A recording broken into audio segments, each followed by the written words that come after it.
The improvisation engine is a series of interwoven systems that ensure that the game has plenty of variety and challenge for the player.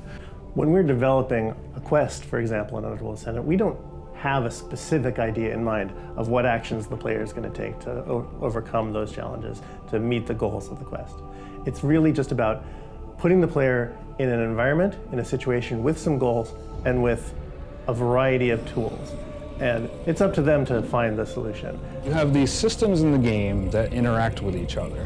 So imagine an engine running and it has spinning gears, and you throw a monkey wrench into it. And that monkey wrench is going to mess up this gear, and it's going to cause a chain reaction from gear 2 all the way up to gear 4. So basically, it's systems that are doing things, and you are the one messing with the systems that are running regardless of you being there or not. What we're doing with Underworld Ascendant incorporates some of what we like best about our favorite computer role-playing games, but also tries to incorporate some of the feel that we get out of tabletop gaming that we don't necessarily see in all video games.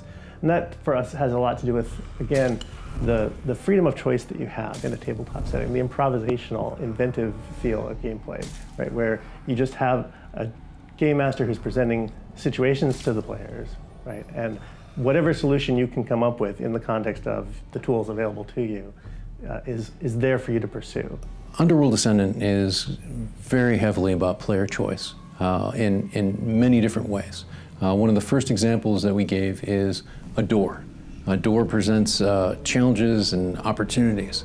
A locked wooden door can be burned down with a spell, with a torch, with some debris.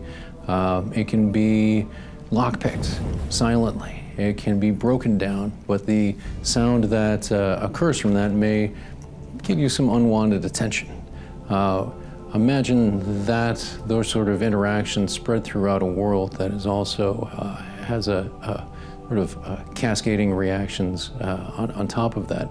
And you can get a sense of the different opportunities and the different challenges that may present. One of the tools that we give the player is this sort of gluey ball that you get from certain plants in the underworld. So one of our playtesters found an application for this, trying to get past some of our traps. I had imagined one solution there where, one thing you could do is just foul the trap by finding some monkey wrench to throw in the trap.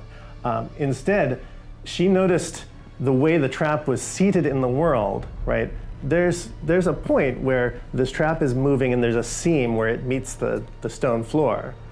She lines up, hits exactly on that seam with the glue ball, and manages to glue the trap to the floor so that it cannot move. And then she waltzes by. Players love to change everything in the world.